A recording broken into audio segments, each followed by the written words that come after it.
Welcome to Season 2 of Outstanding Women Leaders, Witty and Wise Conversations. I'm your host, Katie L. Leeds, leadership and relationship coach by day, comedian and writer by night, and a little by day. I'm on a mission to host 100 million witty and wise conversations that disrupt the way leaders think and the way the world communicates. No more welcome to my TED Talks and Dear Abby advice friends. It's time to start having powerful conversations, exchange of ideas without being attached to an outcome. These are the components of a witty and wise conversation that have the power to transform the way we live and lead in a profound way. These 4 rules today that will guide our conversation are based on the Coactive Training Institute that creates space for powerful connection and authenticity. Rule number 1, nobody gets to be wrong. Rule number 2, nobody gets to be right. Rule number 3, everybody gets to be vulnerable. And rule number 4, my personal favorite, everything is included. We do not edit here. If the dog barks, if a truck goes by, it will be in the podcast, and it's okay. This conversation is exactly what it needs to be in this moment in time, just like you are. We've asked our guests to join us via video to allow us to create authentic connection. Eyes are the window to the soul. You will be seen here. You will be heard. There is space for you here. Conversation is meant to be a dance, an ebb and flow, a back and forth exchange of energies, thoughts, and emotions. The wit we bring to this conversation releases an endorphin known as the painkiller. You actually feel better when you laugh.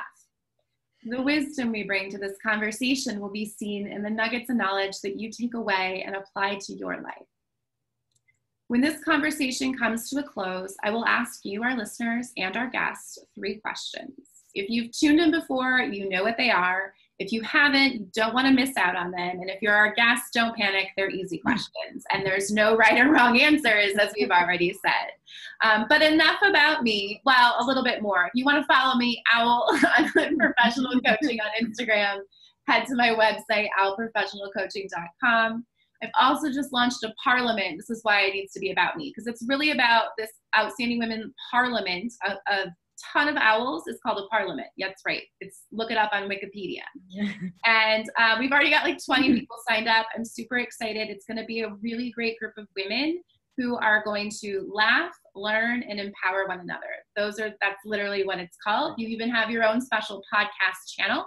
So when you head over to that, you can also get access to premium content. If you want to support the podcast, $5 a month, $1 a month, whatever it is.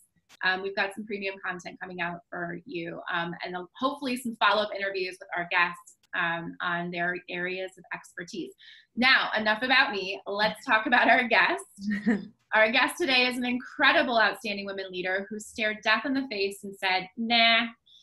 At the age of 17, right before Ariel Johnson set off for college, her car slid off the road and forever changed her life.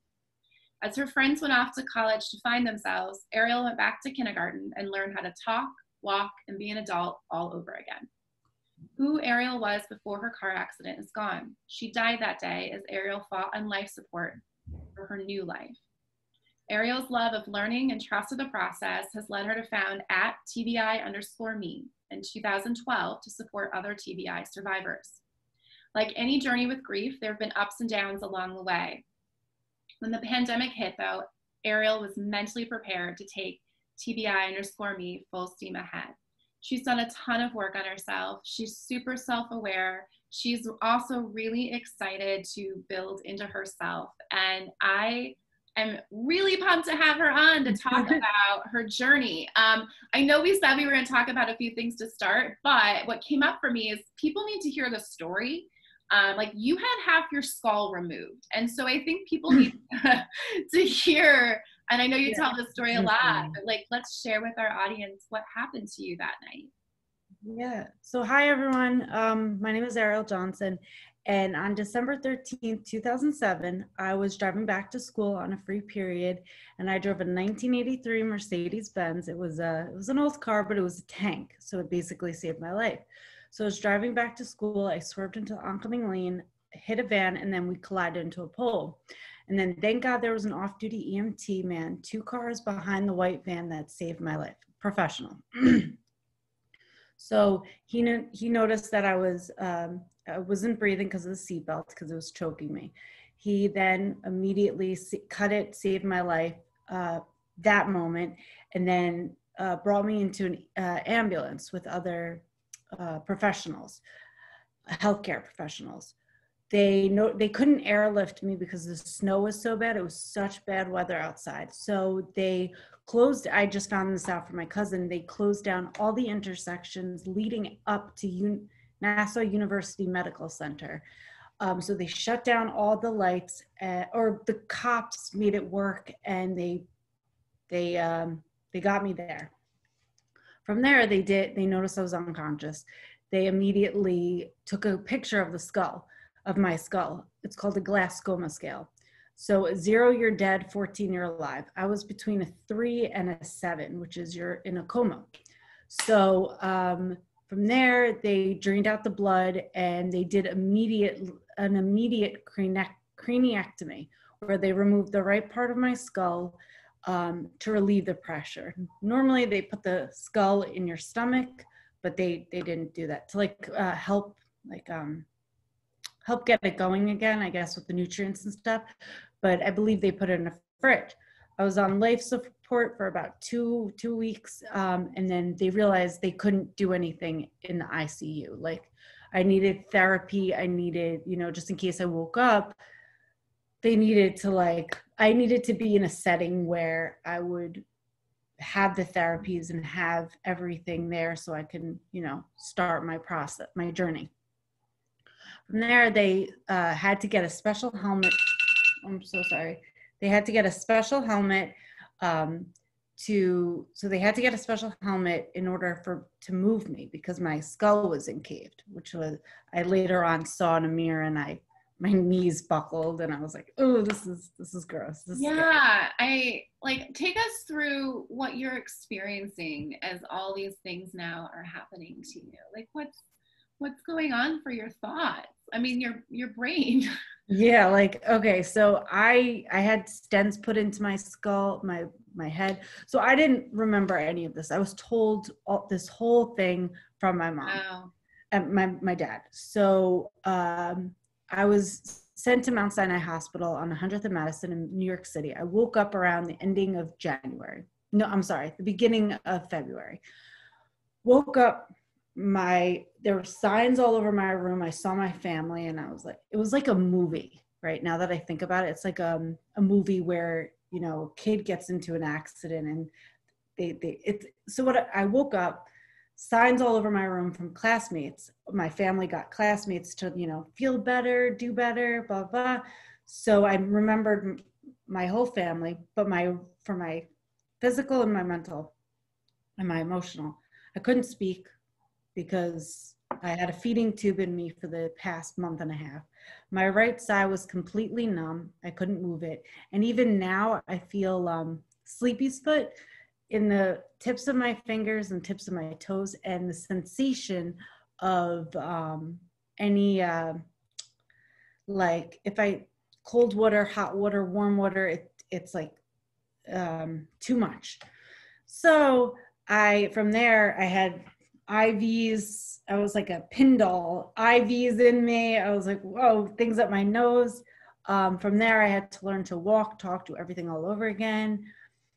I was a baby being reborn. Like you said, the kindergarten, literally. And then from there, I got out of the hospital within like 2 or 3 weeks, and then just continued therapy. And then I did a 3-month program, which really, really helped me with my awareness.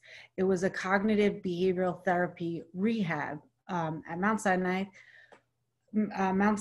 Hospital, where I had to commute back and forth from Long Island because that's where I live.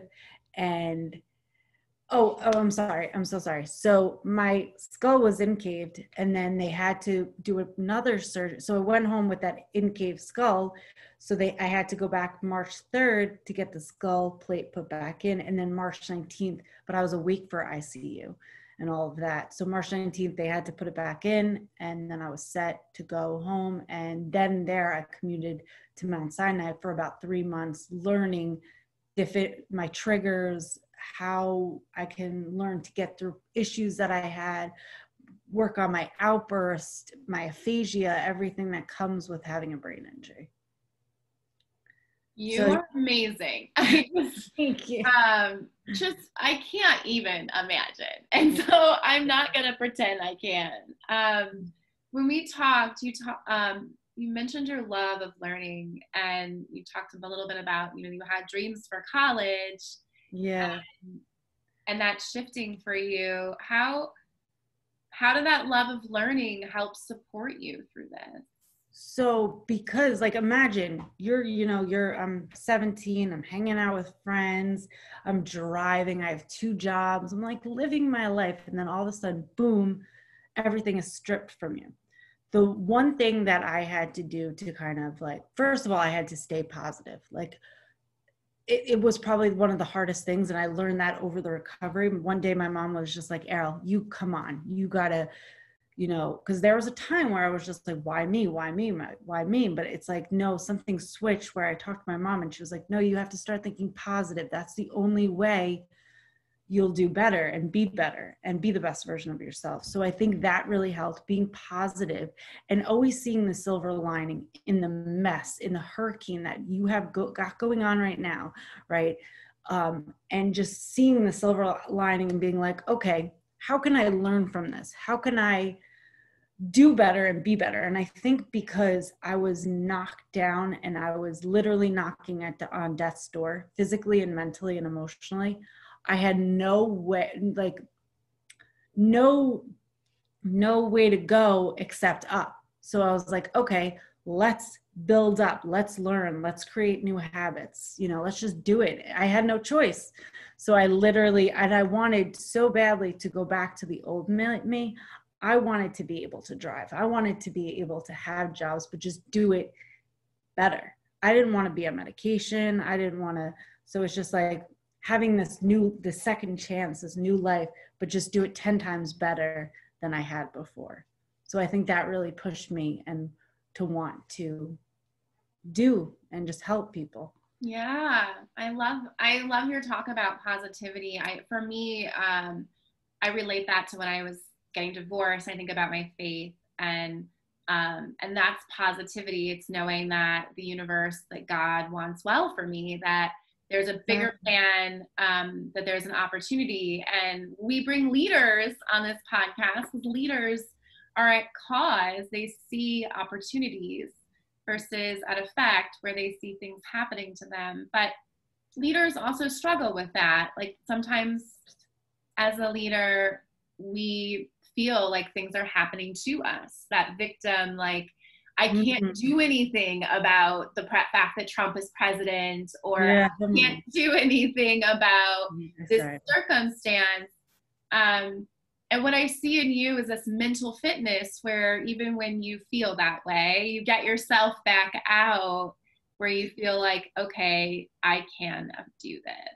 Yes. And it's also kind of like and even if you don't, okay, I was blessed to have the correct support system. I was blessed in a sense to have a lot of the things at my, at my fingertips, right? So if you don't have that, a lot of things that you can do is you can create signs around you. Like, you say, if you live in a room or apartment, you can literally create, be positive.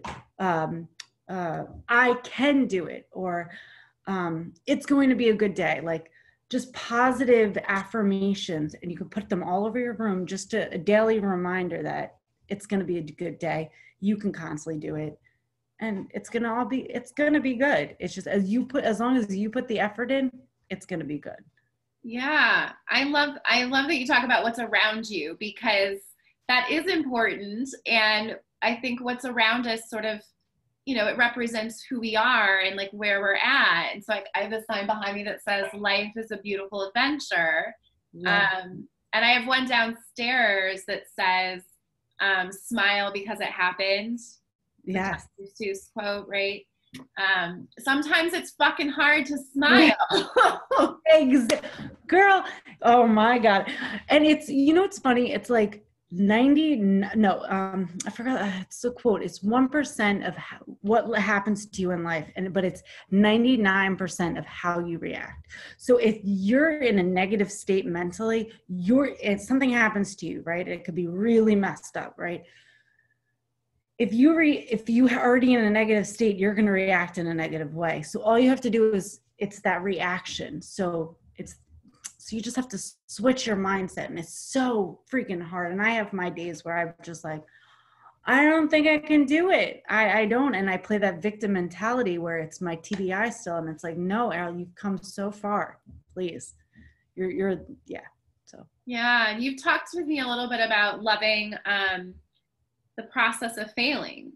Oh, because, okay, when you're, like I said, when you're knocked down so far deep, there's no choice but to go up, right? So it's like my effort, and I got fired from a lot of jobs because of my outbursts, because I didn't know how to act professionally, because I was just like quick to answer and not process what they were saying to me. So I would get fired from jobs, and I'd fall flat on my face, and I'd be like, God, I'm just so miserable. But then I'm like, no, this is a new challenge, like you got through the biggest challenge of all, and that's, death. You can do this challenge. So I love finding the silver lining in little, in challenges that the universe is giving me. And it's just, you just got to fight it. And that's also what I want to do for the TBI me. I want to do coaching for other people. I want them to be able to come to me with an issue, with a hurricane, with a trauma, maybe even a past trauma. And how can they, see the positive as they're going about their journey? And, because it's very hard to constantly remind yourself, okay, this is a positive thing. I know it may look like a negative thing. It's not. It's a positive thing, because, yeah. So I have some secret ingredients I like to talk about with activating that positivity. You mentioned the things around you, right? So that when you see it, your brain gets triggered for positive, and I love that. One of my secret ingredients is meditation and mindfulness. Mm-hmm. And it's something I never thought I would have ever said. And probably because my amygdala was like, no, it will work. Don't do this. And so I have found meditation is somehow, how we're doing it isn't quite the way it's intended. And so when we miss that part, along with meditation, there's these spiritual laws of the universe. And we talk about laws of attraction, but we forget to talk about laws of action. Yes. And laws of intention. And the law of intention is about being in, like, who do you want to be in this world? What impact do you want to give? And from that place, you want to set your actions. And so we talked about social media and how you kind of, that was something that was important for you, was to remove things on social media that were impacting your positivity. And one of the things I try to do with social media is, well, this is who I want to, how I want to impact. And this podcast and having you participate in this conversation is part of that.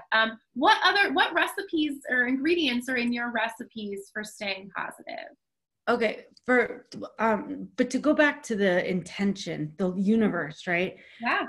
You can literally create the life you want to have, right? So back in 2012, when I first wanted to do the TBI me, I didn't have enough experience. I didn't have enough knowledge. The big thing was I didn't have enough confidence to be on camera.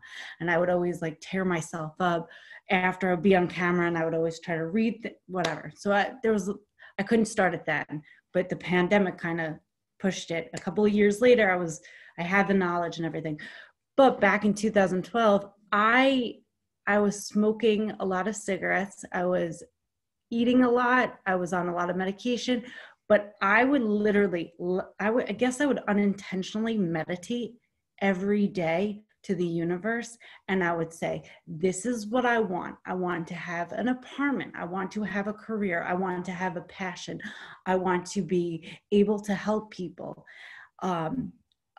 Yeah, so I want a boyfriend. I want everything that and I had nothing. I was still living at home. I couldn't keep a job, couldn't even drive yet. So setting that attention every day of what you want to do, like currently, I'm at a stage in my life, this may sound crazy to other people, but I'm going to be a billionaire. I know I'm going to be a billionaire. And every time I get frustrated with money, I just say, I'm going to be a billionaire. Anytime you get frustrated, that's another thing, staying in the moment and being grateful for what you do have, but also know that you are going to get what you want if you just, for 5 seconds, just say, in your mind, just sit and be like, I'm going to be a billionaire. It's frustrating right now. That's okay. I'm self-aware. I'm aware of that. But also self-awareness, becoming aware that it's going to happen. You just got to let the universe work it out, but as long as you set, like you said, and set that intention, set that idea, seed it now, and then who knows, maybe years from now, I'll be driving a Bugatti, but we'll work on that when it comes. But I like that you have some big goals, and I also love that you're aware of, okay, well, how does one become a billionaire? Like there's some steps that you have to take. And I think sometimes we want to skip those steps. And so in 2012, you're like, I'm not really probably in the place to be the person saying, this is how you should do things. But you knew that you would be. And so you created it. And I love that. God uses imperfect people to do amazing things is what the Christian church always told me. Yeah, exactly. I love that you're, and that you want to make an impact. Like you know who you want, how you want to show up in the world and make a difference. And I think that's amazing. When we talked a little bit about having to relearn social skills, and I think of the brain in this when I think about coaching and the neuroscience, and you had a great ingredient in your recipe that's helped you with social skills. Yeah. So back in 2012, I didn't have a big thing with brain injury survivors is filtering. I had no filter. I would literally, and I still don't. I was just talking to my therapist about this. I don't, and I also think it's really good to talk to someone, whether it be a professional like a therapist or just a friend or a family member, to just get things out. Don't keep them up here. But going back to that, so I didn't have a filter. I would literally go to parties with my sister and just say whatever came to mind. Like I didn't care. I was just like, whatever. And I don't know if the I don't care part came from the brain injury, or maybe I was just so young and I didn't know. But so even now, like reading people's body language and getting and that's a difficult part for me. I understand the filter. I understand to be professional. I'm learning that, but it's about the body language and feeling out the room and feeling out what's appropriate to, like being, and I think with the community, it's being empathetic. And we do not do that as humans for the most part. That's a big thing on the TBI me, is just to kind of be empathetic to the next person. You don't know what they're going through. Say you're on a train and you're frustrated. Okay. Or say if you're really happy and you see the next person, they look upset. They look like, just be empathetic. And if they push you, let it go. You don't know if they just lost their entire house. You don't know if they just, went through a huge, you don't know, and you can't assume. So it's like, just be empathetic and understanding that they might be suffering from bipolar, schizophrenia, OCD, and it's a mental health that it's invisible and you don't know. You just don't know. So it's, yeah. Yeah, I love that you labeled it as empathy and that being a specific challenge for TBI survivors. because the empathy region in our brain is in our prefrontal cortex, which often is damaged. And also our amygdala is usually on fire, right? When the brain has suffered an injury, you're trying to survive. And when you're trying to survive, that's hard. When I heard you talking about in the social skills that really stood out to me, or kind of like perked my ears up a little, was you're describing a filter. And I think the world wants to teach us how to filter ourselves to be how we're supposed to be. Yeah. Right. And what I have been on a journey for my reinvention, and the recipe for reinvention that I include, is getting into your values and just deciding, who do you want to be every time you show up in the world? And if who you want to be is someone that's aware of body language, then here's some tools to practice listening at level 2 or 3. Yeah. So that because what you're talking about is listening, but at a higher level of just listening to respond. So it's interesting. I'm excited to we're going to have on a call at a time. I'm just so excited to hear about your values and like who you want to be. And in relation to that quote filter that we talk about, I think the world, you've been given a superpower, we all have, and the world needs more of it, not a filtered version. And when you develop the leader within and who you are, and you're constantly checking in with yourself on who do I want to be in this moment versus just be kind or, be positive, but really checking in with, who do I want to show up as to this woman on the train that bumped into me? Do I want to show up as someone that causes harm in her day, or do I want to show up as someone that is going about their day? And maybe you don't think about it anymore now because you're just showing up as who you are.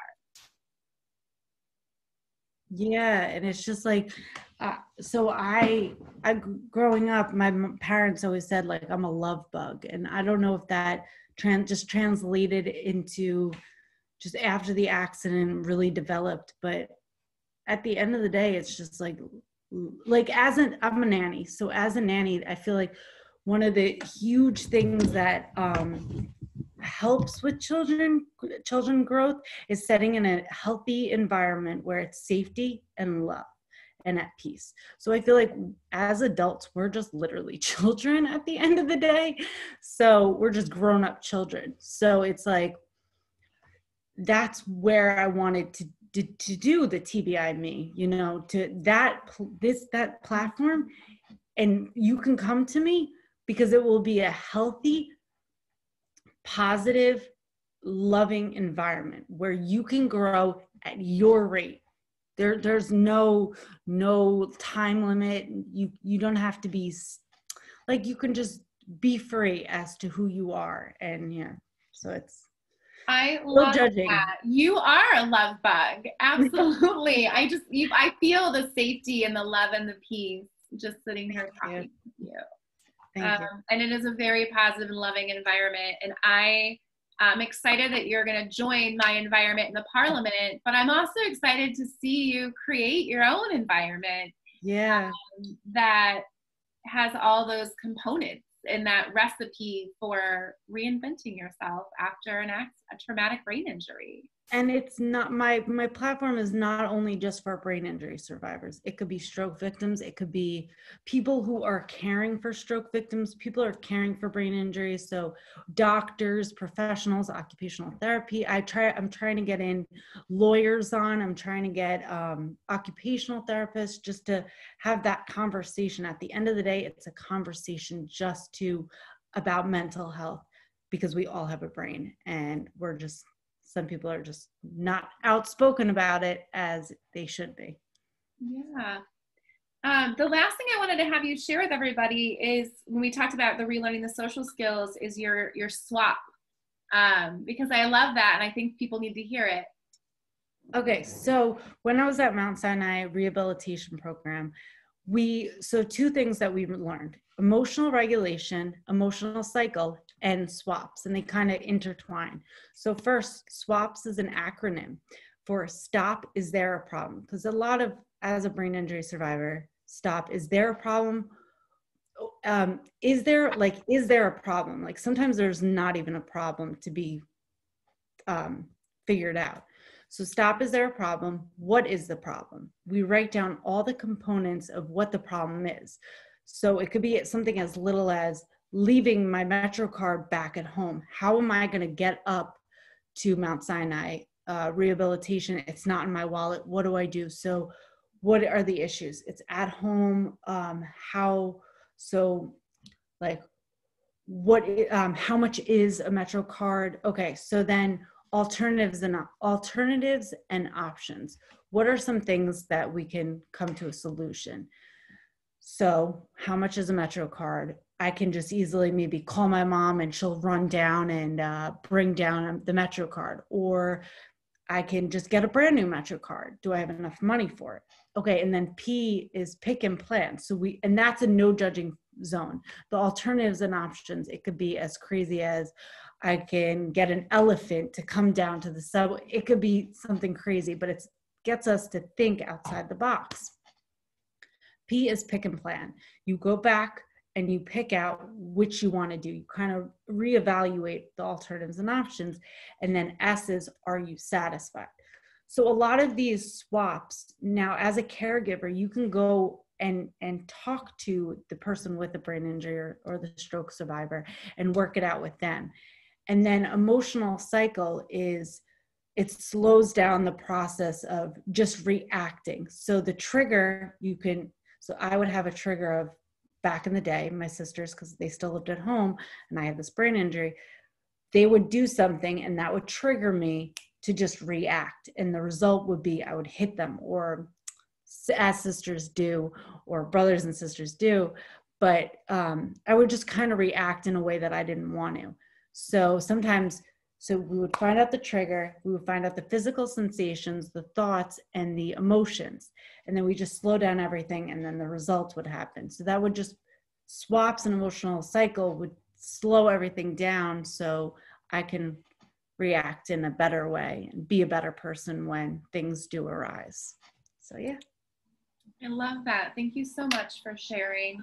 Anything else that you want to share for our TBI survivors listening, or people that know stroke or TBI survivors? Because there's a lot going on in the brain that we don't know that you have like access to sharing because you've experienced it. So just remember, it gets better if you put the effort in. So like, you can't just say, oh, I want it to get better and it'll be better and I'll do better. No, you actually have to put the effort in, and you should want to continue trying. And even though you're embarrassed, you're hurt, that you messed up in that moment, get right back up and get into solution mode. It's solution, solution, solution. You don't have time to think negative thoughts at this point. You are only going forward, and you can only go forward if you put in the effort and think positive. And you got it, and you're going to be good. And that's it. I love that. Thank you so much. My 3 questions, my favorite part. Question number 1, what is your superpower?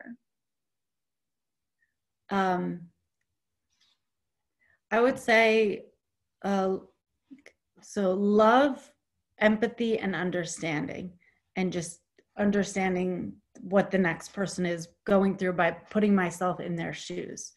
Even if I physically can't, emotionally can't, I can mentally try, and that really helps. What is your purpose? To help people, to connect, human connection. At the end of the day, that's all life is, right? Serving the next person. Simon Sinek just gave a talk where he said, if you're a business leader, so for your $1 billion business, the problem you should be solving is how people relate to one another. Exactly. And you are absolutely on a mission to help with that. My favorite question, what's next as you sit here in your superpower and purpose? To connect with you and learn how to become a health coach and have a better skill set and help people and just have the better skill set, maybe go back to college. I know I want to go back for nursing, but jumping back into school, that's my next step, and learning about becoming a health coach. Oh, I can't wait. I'm so curious to ask you questions. I've never had someone say I was next. Usually I'm always like, okay, Anne, do you want to do this thing with me? No. I'm destined to help people at the end of the day. I found my purpose, and it's to help people. And I could be through nursing and through a health coach. And that's it. That's the way it's going to go. Ariel, thank you so much for sharing your love today with us. You bring so much peace and light. You're just glowing right now. Thank you so much. It's the lighting, but thank you so well. I so relate to you with on the speaking. I'm so happy you got over your fear of speaking on video. I also got over my same fear of that. So awesome. It brought us together. Thank you for having me. And I'll give you the last words. Oh, let's promote again. Your Instagram is at TBI_me. Anything else you want to promote or say? You can find me from there on YouTube, and then find me there through Facebook, but I'm mainly on Instagram. And then just positivity, light, and love. And that's it.